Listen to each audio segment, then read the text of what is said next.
Pakistán no está teniendo un buen año, y aunque no es exactamente el único en el club del 2026 de porquería, sí se destaca por cómo está siendo aplastado desde varias direcciones al mismo tiempo. Está el tiroteo intermitente con sus vecinos en Afganistán, donde un alto al fuego no ha logrado detener los ataques continuos de los talibanes pakistaníes dentro del país, y una campaña separatista en aumento que, tan solo el fin de semana pasado, cobró la vida de decenas de personas en un bombardeo masivo. Presidiendo todo eso está un país que realmente no tiene la capacidad financiera para enfrentar nada de esto. Han hecho tantas visitas al FMI que incluso Argentina dice, wow amigo, sí, súbete ahí, compa.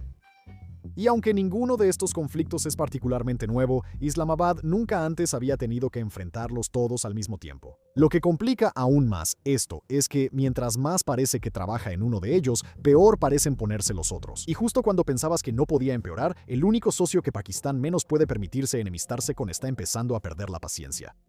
Todo y nada.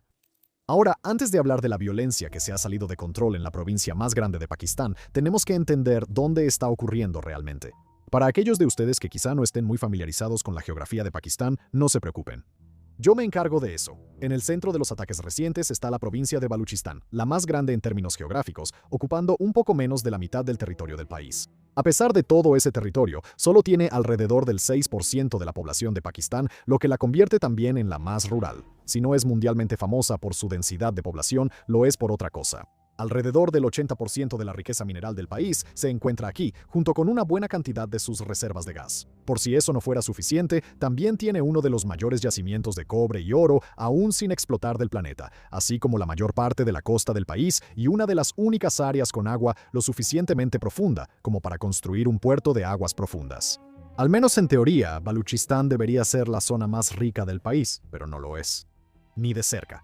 A pesar de los vastos recursos sobre los que se asienta, la provincia genera solo alrededor del 7% del PIB total de Pakistán y ocupa el último lugar en prácticamente todas las medidas de bienestar humano que puedas imaginar. Más de 2/3 de las personas que viven aquí lo hacen en lo que se llama pobreza multidimensional, que analiza el acceso de las personas a la escuela, clínicas de salud, agua limpia, ese tipo de cosas. Así que, cuando analizas los distritos individuales, las cosas se ponen aún peor, mucho peor.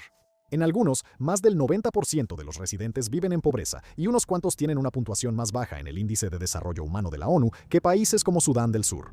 Y por si te lo preguntas, no, esto no es algo que se comparta de manera equitativa en todo Pakistán. El país no es precisamente rico, pero estas mediciones mejoran drásticamente fuera de Baluchistán, especialmente en el corazón del país, Punjab, donde la pobreza multidimensional está por debajo de la mitad. China ha sido uno de los mayores inversionistas en Pakistán desde hace tiempo, y Baluchistán es donde ha ido gran parte del dinero a través de un proyecto llamado CPEC. A lo largo de este proyecto, Pekín invirtió alrededor de $60.000 millones en carreteras, ferrocarriles, oleoductos y centrales eléctricas. También supervisó la expansión de un puerto de aguas profundas en Gwadar, lo que les ofreció una ruta oceánica que evita las congestionadas aguas de su propia costa oriental y le dio a Islamabad la oportunidad de finalmente impulsar su provincia más pobre. Después de una década, realmente no está cumpliendo con las expectativas. Gwadar ni siquiera está conectado a la red eléctrica nacional, dependiendo en su lugar de importaciones de su vecino Irán, lo que demuestra lo poco desarrollado que realmente está el área. Pero cumpla o no con lo prometido, Pakistán no puede retirarse. El CPEC es la mayor apuesta del país por su propio futuro, y todo pasa por Baluchistán. Lo que hace aún más preocupante para Islamabad que Baluchistán sea también donde una gran insurgencia está cobrando fuerza. Pero antes de hablar de esa gran insurgencia, permítanme tomar un momento para contarles sobre el spin-off de Warfronts, Front Fronts Toco, nuestro canal para suscriptores, para quienes les gusta lo que hacemos aquí, pero quisieran que hubiera espacio para profundizar un poco más, ponernos un poco más nerds. Cada semana publicamos 2 videos exclusivos, podcasts y al menos 2 artículos escritos por verdaderos expertos sobre los principales conflictos que están dando forma a tu mundo. Nuestra pieza más popular en este momento es un análisis profundo de un analista de primer nivel de Austin sobre el caos que está destrozando Mali. Así que, sí, como decimos, cosas bastante nerd, y no solo los artículos son profundos. A partir de la próxima semana, vamos a estar lanzando de manera esporádica documentales en profundidad, presentados por un servidor sobre todo tipo de temas poco conocidos e importantes. Comenzamos el martes con una exploración de 82 minutos sobre la mentalidad de Kim Jong-un y cómo es realmente la vida para la élite norcoreana. Ese video será exclusivo en Front, así que si quieres verlo tendrás que suscribirte. La membresía cuesta solo $5 al mes o $50 al año. Eso es Warfronts. Y ahora, volvamos a esa insurgencia, ¿de acuerdo? La insurgencia. Así que en la mañana del 24 de mayo, el tren de pasajeros Jafar Express salió de la estación de Quetta, la capital de Baluchistán, llevando a personal de seguridad y a sus familias que se dirigían a casa para las vacaciones del Eid. Unos minutos después, cerca de un cruce en las afueras de la ciudad, un vehículo cargado con más de 70 kilos de explosivos se estrelló directamente contra él y detonó. El atacante pertenecía a la Brigada Majid, la unidad dedicada a atentados suicidas del Ejército de Liberación de Baluchistán, o BLA, el grupo separatista más grande y radical de la provincia. Como suele suceder aquí, las cifras de víctimas varían dependiendo de a quién le preguntes. Ferrocarriles de Pakistán confirmó alrededor de 30 muertos. Los funcionarios de rescate mencionaron cifras cercanas a 47 y el BLA afirma que fueron más de 80. Independientemente de quién tenga la razón, el mensaje era inconfundible. Estamos aquí, podemos atacarlos en cualquier momento y no hay nada que puedan hacer al respecto. Por sí solo, esto sería un problema enorme para Pakistán. Ningún país toleraría jamás un ataque así contra sus fuerzas armadas. Pero estos ataques se han vuelto cada vez más rutinarios, y Islamabad parece estar cada vez más sin saber cómo enfrentarlos. Esta serie de hechos violentos realmente comenzó en agosto de 2024, cuando el BLA lanzó la operación Harry Off. A lo largo de los combates, afirmaron haber matado a más de 130 militares y también fueron acusados de matar a 23 viajeros punjabíes que simplemente estaban en el lugar equivocado en el momento equivocado. Su crimen fue no ser baluchis. Sin embargo, esto solo fue un calentamiento para el grupo. Unos meses después, volaron las vías dentro de un túnel en las montañas, deteniendo por completo el mismo Jafar Express. Tomaron como rehenes a unos 400 pasajeros, retuvieron el tren durante aproximadamente 30 horas y exigieron la liberación de prisioneros baluchis antes de que el ejército irrumpiera a la fuerza. Luego, a finales de enero de este año, el BLA lanzó la Operación Más Allá 2. Esta se prolongó durante casi una semana y se extendió por una docena de distritos en Baluchistán. Según los propios cálculos de Islamabad, la campaña dejó unos 250 muertos, la mayoría de ellos combatientes del BLA. El revés claramente no desanimó al grupo, ya que apenas 4 meses después lanzaron el ataque que mencionamos antes en el tren, una vez más partiendo hacia Quetta. Y digamos que no voy a hacer fila para comprar boletos para ese tren en un futuro cercano. Ahora, los disturbios en esta región no son nada nuevo. De hecho, esta es la quinta ola de campañas separatistas baluchis desde la fundación de Pakistán en 1947. Pero a diferencia de las olas anteriores, que estaban dominadas por guerrilleros tribales mal equipados, esta sí va en serio. Normalmente, cuando piensas en una insurgencia de una región más pobre, proviene de áreas más pobres y rurales, y en teoría, Baluchistán es exactamente eso. Pero el BLA ha estado reclutando desproporcionadamente entre personas educadas y urbanas. Gran parte del liderazgo comenzó en la política estudiantil, y una de las atacantes suicidas fue una mujer con una maestría que se inmoló afuera de un instituto administrado por chinos en Karachi en 2022. Claramente, esto no es una protesta común y corriente por suministros de alimentos, ni siquiera una campaña de baja intensidad por la independencia, y, preocupantemente, el gobierno no parece tener una respuesta. Esta falta de progreso, por si sirve de algo, no ha sido por falta de esfuerzo. Durante casi 20 años, el ejército pakistaní ha mantenido un gran número de fuerzas en la provincia, intentando capturar a los comandantes y operativos del grupo. Numéricamente, han tenido un éxito relativamente considerable. Según sus propios datos, el ejército ha eliminado a miles de militantes, más de 700, solo en un periodo de 12 meses. Esta campaña ha logrado que la mayoría de los líderes sobrevivientes se exilien, especialmente en Londres, mientras que los comandantes operativos se han establecido a lo largo de las fronteras con Afganistán e Irán. Y ahí es más o menos donde termina el éxito. Nada de esto ha ayudado a pacificar la provincia en lo más mínimo. En los últimos años ha habido un gran aumento en los ataques, y a menos que logren idear una nueva estrategia, parece seguro que continuarán. De hecho, el BLA está más envalentonado ahora que en cualquier otro momento anterior. Parte de esta campaña, que básicamente consiste en arrestar a cualquiera sospechoso de colaborar con el BLA, tampoco ha ayudado a calmar las cosas. Pakistán ha adoptado una política de hacer desaparecer efectivamente a quienes podrían estar del lado equivocado. A veces los detienen en los retenes, otras veces los sacan de sus casas en plena noche. Muchas veces los retienen durante meses o incluso años sin presentarles cargos. Un grupo de derechos humanos pakistaní registró más de 2.300 nuevas desapariciones en todo el país, solo en 2024, siendo Baluchistán, naturalmente, la región más afectada. El rostro más famoso de estas desapariciones es una joven doctora llamada Maram Baloch, quien se unió a la causa después de que su propio padre desapareciera en 2009, reapareciera brevemente y luego fuera llevado de nuevo en 2011 y asesinado. Para 2024, gracias a la organización exclusivamente no violenta que había formado, Maram Baloch apareció en la lista 100 Next Time como una de las líderes más influyentes del planeta. Ella misma fue arrestada sin cargos al año siguiente y permanece en la cárcel de Quetta hasta hoy. Esta campaña solo ha exacerbado los problemas que el pueblo baluche cree que enfrenta por parte del gobierno en Pakistán, que al mismo tiempo ha enviado un mensaje de que no se tolerarán las protestas no violentas, mientras también demuestra que no puede enfrentar completamente a las facciones más radicales. No ha sido, por decirlo suavemente, una estrategia ganadora. Y todo esto plantea la pregunta de por qué Islamabad no intenta lo único que nunca ha hecho: sentarse, aclarar el paradero de los desaparecidos y trabajar en cómo mejorar realmente la situación sobre el terreno en Baluchistán. Esto ni siquiera significa que deban estar preparados para ceder la provincia por completo. Permitir que casi la mitad del territorio de tu país se separe no es precisamente algo que los líderes suelan apresurarse a aprobar. Pero desde la opresión política hasta la sombría situación económica en Baluchistán, es difícil ver cómo la situación vaya a cambiar en lo más mínimo con esta estrategia actual. La respuesta, siendo realistas, parece depender de su asociación continua con Pekín, la cual han estado priorizando desde hace mucho tiempo como una operación crucial para modernizar el país y ayudarlo a competir contra su eterno rival al oeste, la India.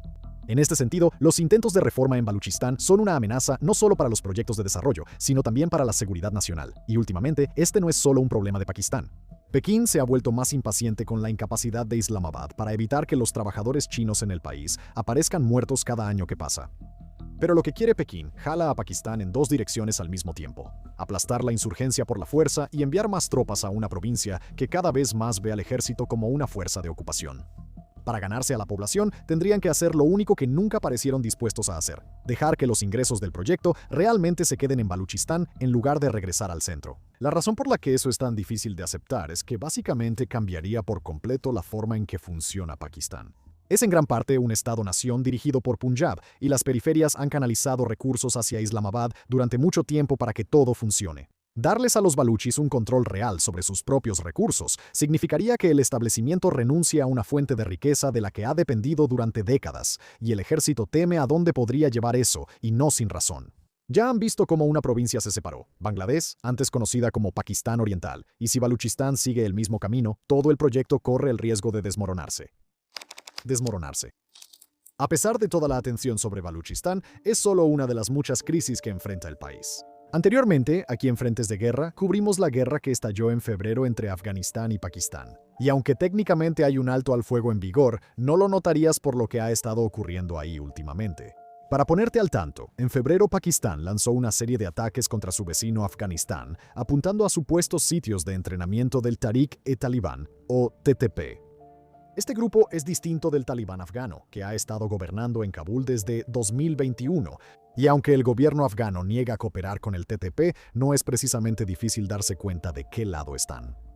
Afganistán respondió lanzando una ofensiva transfronteriza contra posiciones pakistaníes el 26 de febrero para Islamabad, que originalmente había dado la bienvenida al regreso de los talibanes al poder, pero rápidamente vio deteriorarse las relaciones. Esto fue la gota que derramó el vaso. El ministro de Defensa salió en televisión al día siguiente para declarar la guerra abierta contra su vecino.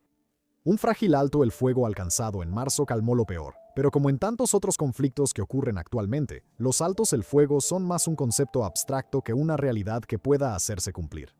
Escaramuzas de baja intensidad, intermitentes, estallaban con bastante regularidad, y para finales de abril, ambos intercambiaban algunos de sus golpes más fuertes desde que supuestamente se detuvo la lucha. El bombardeo pakistaní alcanzó una universidad en la capital provincial de Kunar, lo que según los talibanes dejó a decenas de personas heridas. En total, la ONU estima que más de 370 afganos han muerto, y otros 397 han resultado heridos. Todo esto ha estado ocurriendo mientras delegaciones de ambos gobiernos se encuentran en la ciudad china de Urumqi, donde Pekín ha pasado la mayor parte de 2 meses intentando convertir este alto al fuego en algo que realmente pueda mantenerse. En teoría, las conversaciones parecen haber ido bien. El Ministerio de Relaciones Exteriores de China sigue describiéndolas como que avanzan. Y déjame preguntarte, ¿dónde has escuchado eso antes? Y no, ni siquiera algo parecido a un acuerdo ha salido de ellas. Los problemas aquí son los mismos que iniciaron la guerra en primer lugar. Islamabad quiere garantías de que el territorio afgano no será utilizado para lanzar ataques. Pero para Kabul, esto es una situación imposible. Aunque hayan sido guerrilleros resistentes, no están precisamente en la mejor condición como ejército nacional. Además, ya tienen las manos llenas con el Estado Islámico aún más extremo en Jorasán, o ISIS-K, que ha llevado a cabo múltiples ataques contra el gobierno talibán, un gobierno que ISIS-K considera una fuerza ocupante. El grupo sería un problema sin importar lo que estuviera pasando con Pakistán, pero es especialmente significativo considerando que durante mucho tiempo ha servido como destino para combatientes que se han convencido de que los talibanes, ya sean afganos o pakistaníes, no son lo suficientemente radicales. De hecho, el grupo se formó gracias al trabajo de 3 facciones talibanes que se separaron precisamente por esa razón. En las décadas siguientes, 5 de los 6 hombres que lideraron ISIS-K comenzaron sus carreras dentro del TTP. Básicamente, las exigencias de Pakistán a Afganistán para que tome medidas enérgicas contra el TTP están obligando a Kabul a elegir entre la posibilidad de un conflicto convencional con Islamabad o arriesgarse a darle a ISIS-K el mayor incentivo de reclutamiento que hayan tenido jamás. Dadas las profundas y duraderas relaciones entre los talibanes afganos y pakistaníes, probablemente no sea una sorpresa de qué lado se han puesto. Y hablando del TTP, ellos tampoco se han quedado al margen de esto. Recientemente, estrellaron un vehículo cargado de explosivos contra un complejo de seguridad en Bajaur y lo asaltaron, matando al menos a 11 soldados pakistaníes, lo que deja a Islamabad en un lío total. Si presionan lo suficiente a Kabul para arrancarle concesiones con su ejército mucho más poderoso, el resultado podría ser que el Estado afgano vuelva a caer en una guerra civil, con un TTP muy enojado y un ISIS-K recién envalentonado. Pero si se retiran, los talibanes simplemente siguen operando desde territorio afgano, atacando a los soldados pakistaníes cuando quieran. No hay ninguna versión de esto en la que Islamabad salga ganando, y esto pone a Pakistán en la posición sumamente indeseable de estar luchando efectivamente en una guerra en 2 frentes. El TTP ha mantenido una serie constante de emboscadas y atentados contra soldados y policías por igual en toda la provincia de Khyber Pakhtunkhwa, en el norte, durante todo el año, mientras que el BLA ha estado causando estragos en el suroeste. Los dos no tienen objetivos en común. El BLA es en realidad un movimiento secular, así que no está precisamente ansioso por asociarse con el TTP, quienes probablemente tampoco estarían dispuestos a aceptarlos aunque así fuera. Pero claramente sí se benefician del éxito del otro. Finalmente, para rematar todo, está el tema financiero. ¿Te suena eso de que Pakistán últimamente ha estado pasándola muy mal con el Fondo Monetario Internacional? Islamabad ha tenido que acudir al organismo más de 2 docenas de veces.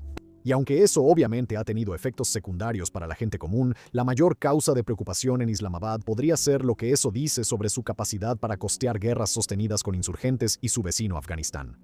Y eso es que no pueden permitirse hacerlo a largo plazo. Encima de eso, hay alrededor de 20.000 millones de dólares en pagos que vencen durante el próximo año, los cuales Islamabad debería poder cubrir, siempre y cuando Arabia Saudita, China y un puñado de acreedores del Golfo sigan aceptando renovar sus préstamos en lugar de exigir el pago inmediato.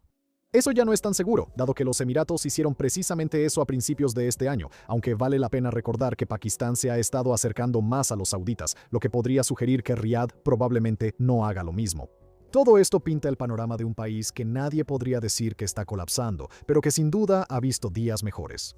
Y ni siquiera hemos hablado de la tensión siempre latente con la India, que como vimos el año pasado, podría estallar en enfrentamientos de nuevo en cualquier momento.